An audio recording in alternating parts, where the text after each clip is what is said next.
قسم ہے فجر کے وقت کی، ولیال عشر اور قسم ہے 10 راتوں کی، والشفع والوتر اور قسم ہے جفت کی اور طاق کی، واللیل اذا یسر اور قسم ہے رات کی جب وہ چل کھڑی ہو۔ حل فی ذالک قسم لذی حجر، ایک عقل والے کو یقین دلانے کے لیے یہ قسمیں کافی نہیں ہیں؟ 1188 نمبر صفحہ، یہ سورہ فجر ہے اور سورہ فجر کی 5 آیتیں ہیں۔ میرے محترم دوستوں، یہ قسمیں کھائی ہیں اللہ پاک نے انہی دنوں کی جو دن ہم گزار رہے ہیں۔ والفجر سے متعلق فجر قسم ہے فجر کے وقت کی، مفسرین فرماتے ہیں ذو الحجہ کی جو پہلی تاریخ کی فجر مراد ہے یا 10 تاریخ کی فجر مراد ہے، کہ انتہائی قیمتی دن ہے یہ، قیمتی قربانی اور حج 2 بڑی بڑی عبادتیں جمع ہیں اس کے اندر۔ ولیال عشر اور قسم ہے 10 راتوں کی، 10 راتیں کون سی جو گزر رہی ہیں، 10 دن جو جمعرات کی مغرب سے شروع ہوئی ہیں 10 راتیں، اور یہ چلیں گی آنے والے ہفتے کی رات بھی شامل ہوگی اور اتوار کا دن بھی شامل ہوگا۔ 10 دن یہ ہیں، 10 دن 10 راتیں۔ والشفع والوتر قسم ہے جفت کی اور طاق کی، جفت سے مراد 10 تاریخ ہے یعنی اتوار کا دن، والوتر اور وتر سے مراد جو ہے وہ طاق ہے، طاق سے مراد 9 تاریخ ذو الحجہ کی یعنی ہمارے اعتبار سے ہفتے کا دن، ہفتہ اور اتوار 9 اور 10 ذو الحجہ کی قسم کھائی۔ واللیل اذا یسر قسم ہے رات کی جب وہ چل کھڑی ہو، یہ وہ رات ہے جو 9 تاریخ کا دن گزر کے جو رات آتی ہے وہ رات مراد ہے، جس میں حجاج کرام مزدلفہ میں جمع ہوتے ہیں عرفات سے۔ پھر فرمایا حل فی ذالک قسم لذی حجر، کیا اس میں سمجھداروں کے لیے یہ قسمیں کافی نہیں ہیں؟ یعنی اللہ رب العالمین جب ان دنوں کی، ان راتوں کی، ان 10 راتوں کی، پھر الگ سے 9 تاریخ کی، پھر 10 تاریخ کی قسمیں کھا رہے ہیں، تو اللہ کے بندوں سمجھو کہ یہ بہت ہی قیمتی دن اور قیمتی راتیں ہیں۔ حضور اکرم صلی اللہ علیہ وسلم نے ارشاد فرمایا، حضرت عبداللہ ابن عباس رضی اللہ تعالیٰ عنہما فرماتے ہیں کہ آپ نے فرمایا کہ اللہ کے نزدیک سب سے زیادہ محبوب اعمال کے اعتبار سے 10 دن 10 راتیں ہیں۔ سارے دنوں میں، پورے سال میں سب سے قیمتی وقت یہ ہے۔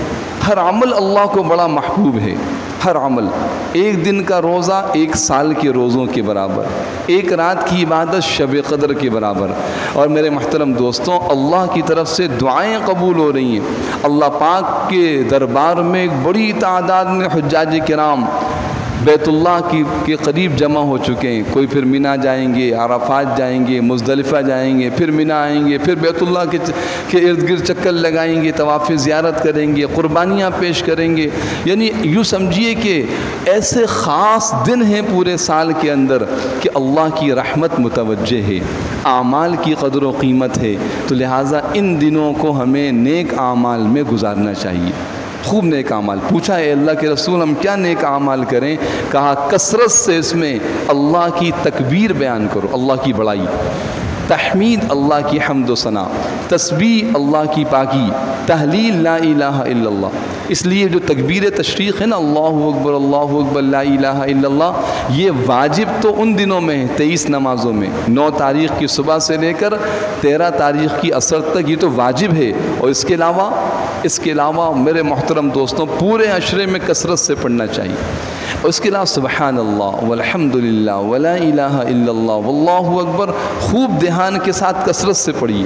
ہاں اس طرح تھوڑا سا میرے ساتھ پڑھ لیجئے، کیونکہ اب ماحول ہی ختم ہو گیا بھئی، یہ بہت قیمتی دن ہے، اچھی بات ہے، اعمال کریں گے، بات بھی سن لی، بات ختم ہوگی بس، تو لہٰذا کثرت سے پڑھیں سبحان اللہ والحمد للہ ولا الہ الا اللہ واللہ اکبر سبحان اللہ والحمد للہ ولا الہ الا اللہ واللہ اکبر سبحان اللہ والحمد للہ ولا الہ الا اللہ واللہ اکبر اسی طرح یہ تکبیر تشریق بھی، اللہ اکبر لا الہ الا اللہ واللہ اکبر وللہ الحمد،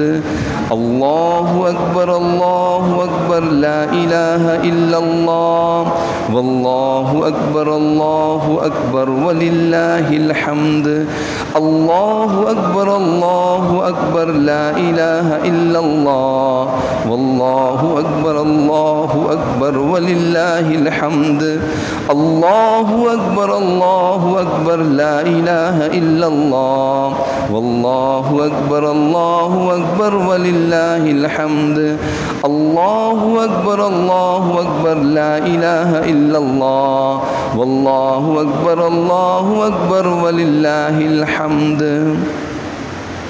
یہ تھوڑا سا اس لیے عرض کیا تاکہ ایک معمول بنے ہمارا۔ سورہ حج، اب موقع نہیں، بات تفصیل طویل ہو جائے گی۔ سورہ حج آپ کے پاس تفسیریں موجود ہیں، جا کے دیکھیے۔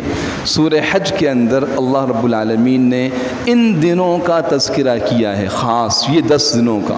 وَيَذْكُرُ اسْمَ اللَّهِ فِي أَيَّامٍ مَّعْلُومَاتٍ، اللہ کے نام کا ذکر کیجیے، اللہ کے نام کی بڑائی و عظمت کو بیان کیجیے، فی ایام معلومات، ان متعینہ دنوں کے اندر۔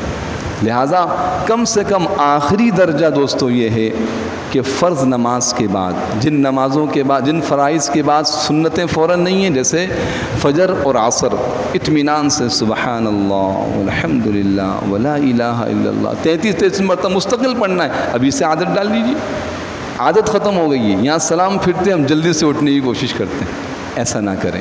کتنا وقت لگتا ہے؟ اگر ہم گن کے دیکھیں مشکل سے 2 منٹ نہیں لگتے، 2 ڈھائی منٹ 3 منٹ کا عمل، 2 ڈھائی منٹ 3 منٹ کا عمل۔ اور فرمایا کہ جو آدمی ہر فرض نماز کے بعد ان تسبیحات کو پڑھتا ہے، 33 مرتبہ سبحان اللہ، 33 مرتبہ الحمدللہ، 34 مرتبہ اللہ اکبر، اللہ کی کسی خیر سے محروم نہیں ہوگا۔ حضور علیہ السلام اہتمام کرتے تھے، رات کو سوتے ہوئے اس کو پڑھیں، دن بھر کی تھکن اللہ اتار دیں گے۔ تفصیلی واقعہ موجود ہے فاطمہ رضی اللہ تعالیٰ عنہ کا، تسبیحات فاطمہ کہا جاتا ہے اس کو، اس وجہ سے مستورات اس کا اہتمام کریں۔ سیدہ فاطمہ رضی اللہ عنہ، عورتوں کی، جنت کی عورتوں کی سردار، حضور نے غلام و خادم کی جگہ تسبیحات دی تھی، یہ اعمال دیے تھے۔ تو جن نمازوں کے بعد، فرض نمازوں کے بعد فوراً سنتیں نہیں ہیں، لہذا فرض کے بعد پڑھیں، اور جن میں سنتیں ہیں یہ مسنون طریقہ عرض کر رہا ہوں اس کا، جن میں سنتیں ہیں جیسے ظہر کی نماز ہے، مغرب کی نماز ہے، عشاء کی نماز ہے، تو فرض کے فوراً بعد نہیں، فوراً سنتیں پڑھیں۔ بس اللہم انت السلام و منک السلام، آیت الکرسی پڑھ کے مختصر دعا کی، اس کے بعد فوراً سنتیں، بات چیت میں نہ لگیں، سنتوں سے فارغ و نفل سے فارغ ہوتے ہی یہ تسبیحات پڑھیں۔ میرے محترم دوستو، اس کا معمول بنائیں، بڑی بابرکت تسبیحات ہیں۔ ہمارے یہاں بڑا زور ہے وظیفوں کا، 101 مرتبہ، 313 مرتبہ، 1000 مرتبہ، لاکھ مرتبہ پڑھیے، جو مسنون جو بزرگوں کے بتائے ہوئے منع نہیں کرتا، لیکن جو حضور کا بتایا وظیفہ، جو آپ صلی اللہ علیہ وسلم سے کئی احادیث میں منقول ہے، جو مسنون عمل ہے، اس کا اہتمام کیجیے، کریں گے انشاءاللہ۔ تو اس رمضان سے، انہی دنوں سے، یعنی یہ اس عشرہ ذو الحجہ سے شروع کر لیجیے انشاءاللہ، اور اسی طرح ہر نیک عمل کی نیت کیجیے۔ کوئی اس عشرے میں کم سے کم کوئی نماز تکبیر اولیٰ سے نہ چھوٹے ہم سے۔ نیک اعمال، ہر نیک عمل کی بنیاد ڈال دیجئے۔ یہ بڑے قیمتی عشرہ، ولیالٍ عشر، قسم کھا رہے ہیں اللہ پاک، تو کتنی قیمت ہوگی اس کی، کیا مقام ہوگا اس کا، لہٰذا نیت کر لیں، مستورات بھی نیت کریں۔ جہاں جس عمل میں کوتاہی ہو رہی ہے، اپنا چہرہ سنت کے مطابق نیت کر لیجئے۔ ابھی ویسے بھی ایک تاریخ سے پہلے ہم نے نیت کی کہ بال نہیں کاٹیں گے، تو لہٰذا اب ہمارا چہرہ مکمل داڑھی ایک مشت چاروں طرف سے رکھیے۔ وہ مبارک سنت ہے جس کا ہر وقت ثواب ملتا ہے، 24 گھنٹے ثواب ملتا ہے، اور اس کو کاٹنے کا وہ گناہ ہے کہ 24 گھنٹے ملتا ہے۔ جھوٹ بولنے کا گناہ جھوٹ بولتے وقت ملتا ہے، اس کے بعد نہیں ملتا۔ شراب پینے کا گناہ شراب پیتے وقت ملتا ہے، اس کے بعد نہیں ملتا۔ داڑھی کاٹنے کا گناہ ہر وقت ملتا ہے، ہر وقت۔ اور نعوذ باللہ اگر اسی طرح دنیا سے چلے گئے تو بتائیے کل قیامت میں حضور کو کیا منہ دکھائیں گے؟ اس لیے نیت کر لیجئے. یہ مبارک دن ہے، اس لیے عرض کر رہا ہوں، بڑے خاص دن ہیں یہ. میں نے جمعے کو عرض کیا تھا، محدثین نے تمام آیات قرآنیہ اور احادیث کو دیکھا، علماء نے تو دیکھا، کہا کہ بھئی رمضان کا آخری عشرہ قیمتی ہے یا ذوالحجہ کا پہلا عشرہ قیمتی ہے؟ تو ملا علی قاری رحمۃ اللہ علیہ نے نقل کیا ہے کہ جب ہم نے خوب غور کیا تو معلوم ہوا کہ راتیں تو رمضان کے آخری عشرے کی قیمتی ہیں، دن ذوالحجہ کی پہلے عشرے کی قیمتی ہیں. کیوں؟ اس میں 9 تاریخ ہے جس میں حج کیا جاتا ہے، اس میں 10 تاریخ ہے جس میں قربانی کی جاتی ہے، اس کے دن قیمتی ہیں. اور راتیں وہ رمضان کی، اس میں شب قدر موجود ہے، اگرچہ ذوالحجہ کی ہر رات کی بھی قیمت ہے. اور عمل اللہ کو تو کون سا عمل اللہ کو پسند آ جائے؟ نیت کر لیں کہ یا اللہ، ابھی ہم نے سورہ عصر بھی پڑھ لی، آمنوا وعملوا الصالحات، عشرہ بھی اتنا قیمتی چل رہا ہے، لہذا نیت کر لیجئے. مستورات بھی نیت کر لیں، کوئی اللہ کی نافرمانی نہیں کریں گے. نافرمانی اللہ کی رحمت سے دور کر دیتی ہے ہم کو، چاہے وہ زبان سے نکلنے والا کوئی برا عمل ہو، چاہے وہ ہمارے اندر عجب ہو، کینہ ہو، بغض ہو، تکبر ہو، اس کو بھی نکالیں گے. ہر گناہ سے بچیں گے، ہر نیک عمل کو کریں گے، اپنا ظاہر و باطن سنت کے مطابق بنائیں گے. مستورات سے درخواست ہے، نیت و عزم کریں، ہم پردے کا اہتمام کریں گے. پردے کا اہتمام فرض ہے، پردہ کرنا. احکام کو علماء سے سیکھیں کہ پردہ کرنا کن کن سے فرض ہے، اور اس پردے میں اللہ نے اتنی خیریں رکھی ہیں. آپ یوں سمجھیں، اس وقت معاشرے میں پھیلنے والے مرد احباب بھی مخاطب ہیں، اس کو سمجھیے. ہم اپنے گھر کی مستورات کو اس پہ راغب کریں، محبت سے سمجھائیں کہ معاشرے میں پھیلنے والے بہت سے فسادات اور جرائم کی وجہ بے پردگی ہے. اس وقت ہم سب جانتے ہیں، تفصیل میں جانے کی ضرورت نہیں. تو مبارک عشرہ چل رہا ہے، مستورات نیت و عزم کر لیں، کچھ بھی ہو جائے ہم پردے کو نہیں چھوڑیں گے. جب اللہ پاک نے حکم دیا تو ازواج مطہرات نے پردہ کیا. کسی نے بہت پیاری بات کی کہ بھئی پردہ کس پر فرض ہے؟ کہ اللہ پاک قرآن کریم میں فرما رہے، یا ایھا النبی، اے پیغمبر صلی اللہ علیہ وسلم، قل لی ازواجی کا، آپ فرما دیجیے اپنی بیویوں سے، و بناتی کا، اپنی بیٹیوں سے، و نساء المؤمنین، اور ایمان والی عورتوں سے. سورہ احزاب کی آیت ہے، 22واں سپارہ. یا ایھا النبی قل لی ازواجی کا، اے پیغمبر صلی اللہ علیہ وسلم آپ کہہ دیجئے. کس سے کہیں؟ لی ازواجی کا، اپنی بیویوں سے کہیں. وہ بناتی کا، اپنی بیٹیوں سے کہیں. اللہ کی شان نامعلوم بات کہاں سے چلتی ہے، قرآن کی تفسیر ہے بناتی کا، برکت سے کوئی بات ذہن میں آتی ہے. بناتی کا، اپنی بیٹیوں سے کہیں. بنات کہتے ہیں بیٹیوں کو، بنت کہتے ہیں ایک بیٹی کو. اللہ رحم فرمائے ایسے بدبخت لوگوں کو جو کہتے ہیں حضور علیہ السلام کی ایک بیٹی تھی، 3 بیٹیاں حضور کی بیٹی نہیں تھی. قرآن کہتے لفظ بناتی کا سے ذہن میں آگے، اس لیے عرض کر رہا ہوں. بناتی کا جمع کا صیغہ ہے، ازواجی کا 11 بیویاں 4 بیٹیاں. حضرت فاطمہ رضی اللہ تعالیٰ عنہ جس طرح حضور علیہ السلام کی صاحب زادی ہیں، اسی طرح حضرت زینب رضی اللہ عنہا، حضرت رقیہ رضی اللہ عنہا، حضرت ام کلثوم رضی اللہ عنہا، یہ بھی حضور علیہ السلام کی بیٹیاں ہیں. قرآن کہتا ہے وہ بناتی کا، بنت نہیں کہا، بنات کہا. اے پیغمبر علیہ السلام آپ کہہ دیجیے بنات سے مراد جو ہے وہ ایمان والی عورتیں، کیونکہ جتنی بھی ایمان والی عورتیں حضور کی روحانی بیٹیاں، تو آگے نساء المؤمنین کہہ رہے ہیں بھائی، اس کی ضرورت نہیں ہے. قرآن کریم کی تفسیر کو آپ بگاڑ نہیں سکتے، لہذا بنات کہا ہے، حضور کی 4 بیٹیاں ہیں. یا ایھا النبی قل لی ازواجی کا، آپ فرما دیجئے، آپ کہہ دیجئے اپنی بیویوں سے اور اپنی بناتی کا، اپنی بیٹیوں سے، ونساء المؤمنین، ایمان والی عورتوں سے. کیا کہہ دیجئے؟ یدنین علیہن من جلابیبہن، یدنین علیہن من جلابیبہن، کہ وہ ایسا پردہ کریں کہ اپنے آپ کو ڈھانک لیں.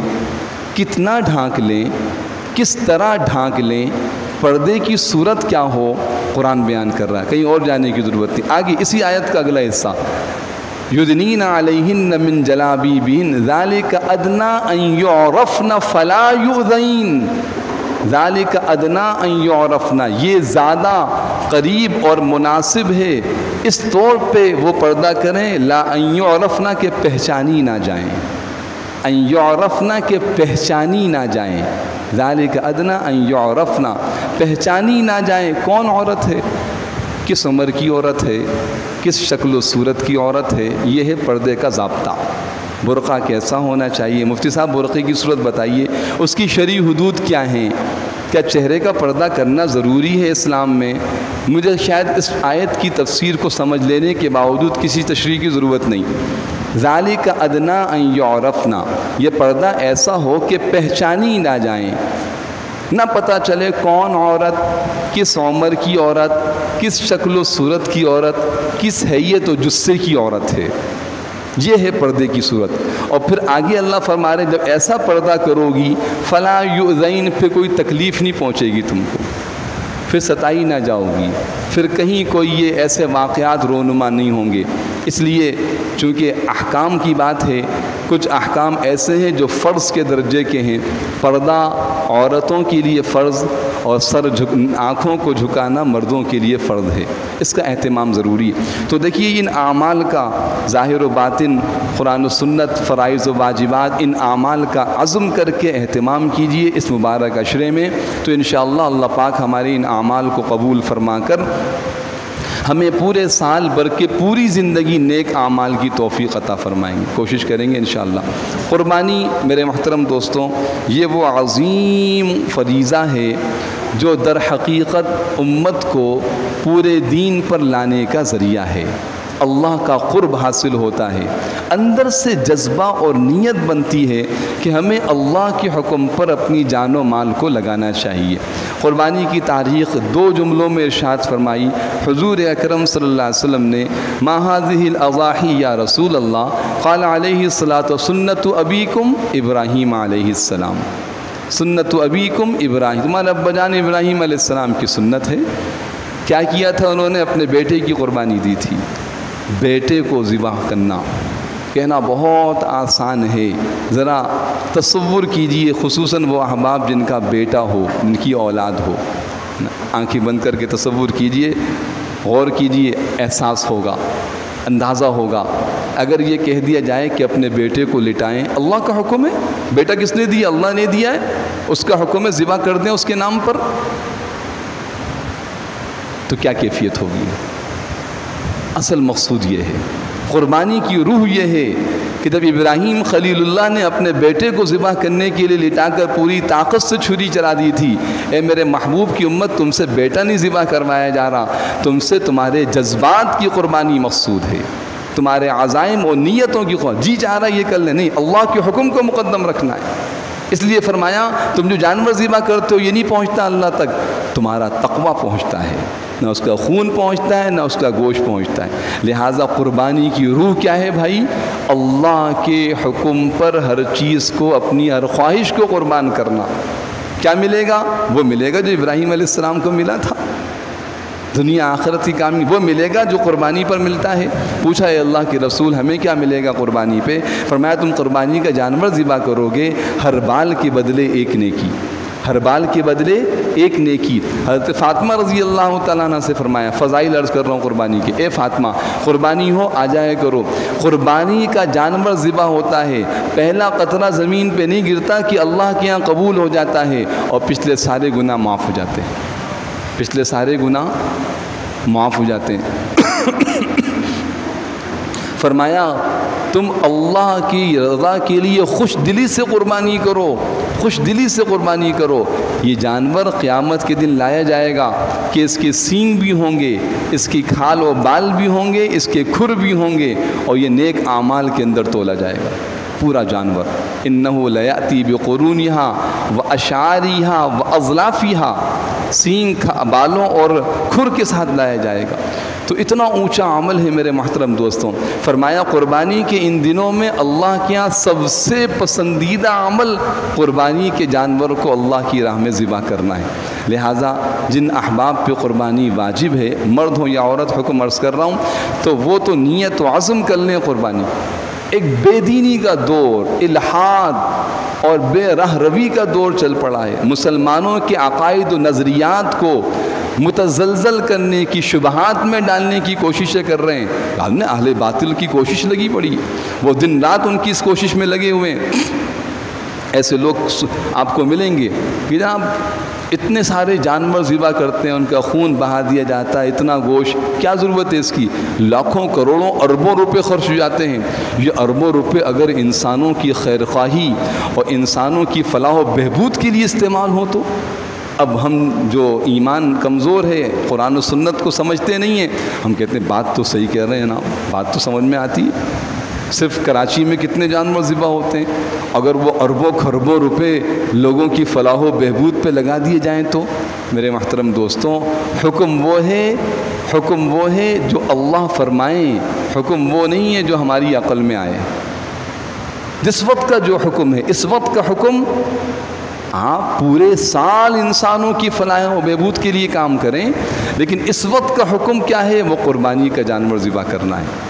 اس وقت کا حکم اللہ کی رضا کو حاصل کرنے کا ان 3 دنوں میں ذریعہ، چوتھے دن قربانی نہیں ہے، 9 تاریخ کو قربانی نہیں ہے، پورے سال میں 3 دن۔ اس کے جو فوائد ہیں وہ اپنی جگہ پہ وہ مستقل ایک عنوان ہے، لیکن یہ 3 دن جو ہیں یہ خاص قربانی کے ہیں۔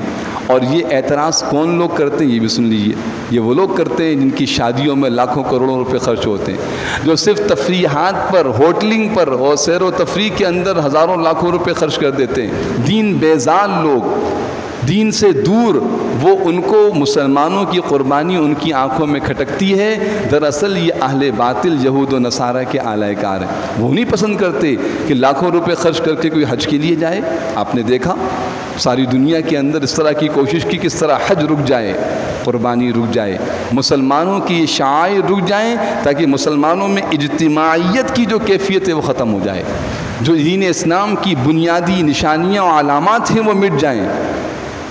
اس کے جواب میں صرف قرآن کی ایک آیت ہے، یریدون لیطفئوا نور اللہ بافواہہم، چاہتے ہیں اللہ کے نور کو اپنی پھونکوں سے بجھا دیں۔ واللہ متم نورہ ولو کرہ الکافرون، اللہ اپنے نور کو پورا کریں گے اگرچہ کافر نہ چاہیں۔ تو لہٰذا قربانی عظیم الشان فریضہ کرنے کا یہ ثواب ہے، اپنی طرف سے کریں، اللہ نے وسعت دی اپنے مرحومین کی طرف سے کریں، کیونکہ مرحومین کے لیے پورا سال آپ ایصال ثواب کرتے رہتے ہیں، کرنا چاہیے، لیکن قربانی کا ثواب تو قربانی کے دنوں میں ہی ملے گا۔ لہٰذا اپنے مرحومین کے لیے قربانی کے دنوں کے اندر اپنی واجب قربانی پوری ہونے کے بعد تو یہ فضیلت، کوئی قربانی کسی پر واجب ہے پھر بھی نہ کرے، حضور علیہ السلام نے ناراضگی کا اظہار کیا کہ اس سے ہمارا کوئی تعلق نہیں۔ کہتے نبی اب تم سے ہم ناراض ہیں، نہ آنا تم ہمارے پاس، ہم تمہارا چہرہ بھی دیکھنا نہیں چاہتے، ہم تم سے ملنا بھی نہیں چاہتے۔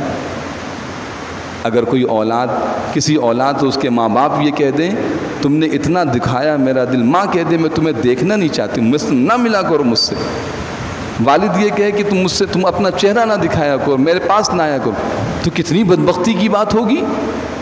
اور حضور علیہ السلام جو ماں باپ سے زیادہ ہم پر مہربان ہیں، حضور فرمانے، ترمذی شریف کی روایت، جس پر جو قربانی کی طاقت رکھتا ہو قربانی نہ کرے، فلا یحضرن مصلانا، وہ ہماری عیدگاہ میں نہ آئے، ہمارے پاس نہ آئے، وہ ہم سے کوئی تعلق نہیں اس کا۔ لہٰذا حکم کو سمجھیے، قربانی کا اہتمام کیجیے۔ حکم کی کس پہ قربانی واجب ہے؟ ان 3 دنوں کے اندر، ان 3 سال گزرنا شرط نہیں، ان 3 دنوں میں، آنے والے 3 دن، آنے والا اتوار، پیر، منگل کی غروب آفتاب سے پہلے کسی بالغ مسلمان مرد یا عورت کی ملکیت میں، اس کی ذاتی ملکیت میں، اس کے اوپر جو قرضہ ہے اس کو نکالنے کے بعد، قرضہ اگر ہے، نہیں ہے تو کوئی بات نہیں، اگر ہے تو اس کو مائنس کرنے کے بعد 52.5 تولہ چاندی کے برابر، آج کل تقریباً 80,000 روپے مالیت بن رہی ہے، 80,000 روپے مالیت کے اعتبار سے کسی کے پاس اگر تھوڑا سا سونا ہے، کچھ چاندی ہے، کچھ نقد رقم ہے، کچھ مال تجارت ہے، کچھ ضرورت سے زائد سامان ہے، یا صرف نقد رقم ہے، یا صرف چاندی یا صرف مال تجارت، یا صرف ضرورت سے زائد سامان ہے، اس کی مالیت 80,000 بن رہی ہے، تو ایسے مسلمان بالغ مرد و عورت پر قربانی کرنا واجب ہے، صرف اپنی طرف سے، بس ایک حصہ بڑے جانور میں یا چھوٹا ایک جانور، پورا بڑا جانور نہیں، ایک حصہ بڑے جانور میں یا چھوٹا ایک جانور، اس پر واجب ہے کہ قربانی کرے۔ اگر یہ چیزیں تو نہیں ہیں، سونا ہے لیکن صرف سونا ہے، سونے کے ساتھ ایک رتی چاندی نہیں، ایک ذرہ برابر جو ہے وہ روپیہ نہیں، کوئی مال تجارت نہیں، اسی طرح کوئی ضرورت سے زائد سامان، ضرورت سے زائد سامان وہ جو پورا سال استعمال نہ ہوتا ہو، کچھ بھی نہیں ہے، صرف اور صرف سونا ہے، تو اس کا نصاب پہ 7.5 تولہ ہے، اور اگر ملی جلی چیزیں ہیں تو اس کا نصاب 52.5 تولہ چاندی، اور اس کی موجودہ قیمت ہے تقریباً 80,000 روپے۔ یہ ہے قربانی کی فرضیت۔ ہر فرد پر جس کی ملکیت میں ہو اس کا تعین کرنا پڑے گا گھر کے اندر. ایسا نہیں کہ گھر کا ایک فرد کی طرف سے قربانی کر دی جائے سب کی طرف سے ادا ہو جائے, ایسا نہیں. تو ایک بات یہ ہو گئی. دوسری بات یہ کہ جب جس پہ قربانی واجب ہے وہ قربانی کرے گا. اگر وہ قربانی نہیں کر رہا کہ جی واجب تو ہے بس غفلت ہے سستی ہے, ان کو سمجھایا جائے. اس میں ایک صورت یہ ہو جاتی ہے بعض اوقات کہ گھر کا ایک بڑا جانور لے کے ایک بھائی جانور لے آیا, اب دوسرا بھائی اس پہ قربانی واجب ہے وہ نہیں کر رہا, تو یہ اس کی طرف سے قربانی کرے اس کی اجازت سے, اس سے کہ بھئی یہ جانور لے کے آیا ہوں, اس میں 7 حصے ہوتے ہیں, ایک حصہ میرا واجب ہے, ایک حصہ بھائی لے کے آ گیا, بھابھی کا ہے تمہاری, تم پر بھی قربانی واجب ہے, تمہیں کرنی چاہیے. اگر وہ شامل ہو تو بہت اچھی بات ہے, وہ شامل نہ ہو تو آپ نفلی قربانیوں کے بجائے واجب قربانیاں اپنے ان قریبی عزیزوں کی ان کی اجازت سے ان کو ترغیب دے کے کیجئے جو باوجود قربانی واجب ہونے کی نہیں کر رہے اور گناہ گار ہو رہے ہیں. دیکھا گیا ہے کہ جی جانور لے کے آ گئے, اپنی قربانی کرنے کے بعد نفلی قربانیاں کر رہے ہیں, بہت اچھی بات ہے, والدین کے لیے کریں یہ سال ثواب کے لیے, والد صاحب کی طرف سے والدہ کی طرف سے, یا وہ دنیا میں ہیں یا چلے گئے دونوں صورتوں میں, لیکن پہلے واجب قربانیاں پوری کیجیے. میں اس لیے عرض کر رہا ہوں کہ ایک غفلت کا دور ہے, بہن پہ قربانی واجب ہے, بھابھی پہ قربانی واجب ہے, خالہ پہ قربانی واجب ہے, ایسے رشتہ دار ہیں لیکن وہ عورتیں کہتی ہیں ہم کہاں سے قربانی کریں, پیسے تھوڑی ہیں ہمارے پاس.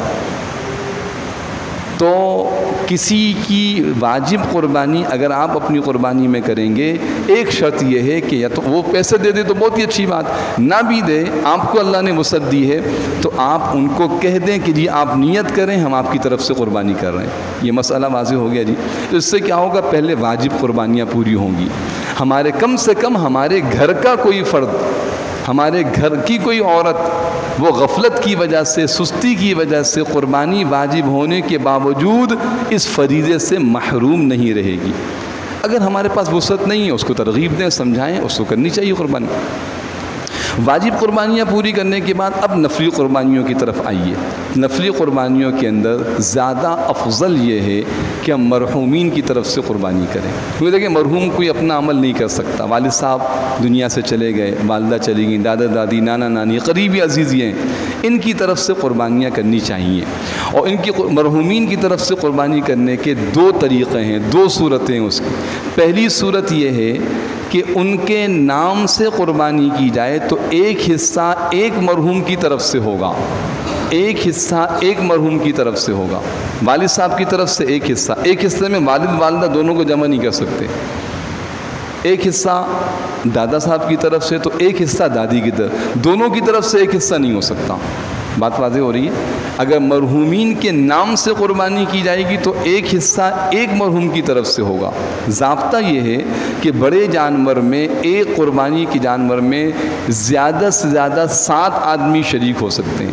اب چاہے وہ اونٹ ہو, چاہے گائے ہو, بیل ہو, بھینس ہو, بھینسا ہو, بچڑا ہو, بچیا ہو, بڑا جانور جو ہے اس میں چاہے وہ اونٹ بھی ہو. ہاں یہ غلط فہمی اللہ رحم فرمائے, میں نے کتنے مسلمانوں سے ایسی بات ہوئی, مسلمان ہیں, جدی پشتی مسلمان ہیں, جو اونٹ میں 10 حصے ہوتے ہیں, کوئی 25 کہنے والے, 50 کہنے والے, 70 کہنے والے, تو اپنی جگہ جو ہیں سو ہیں.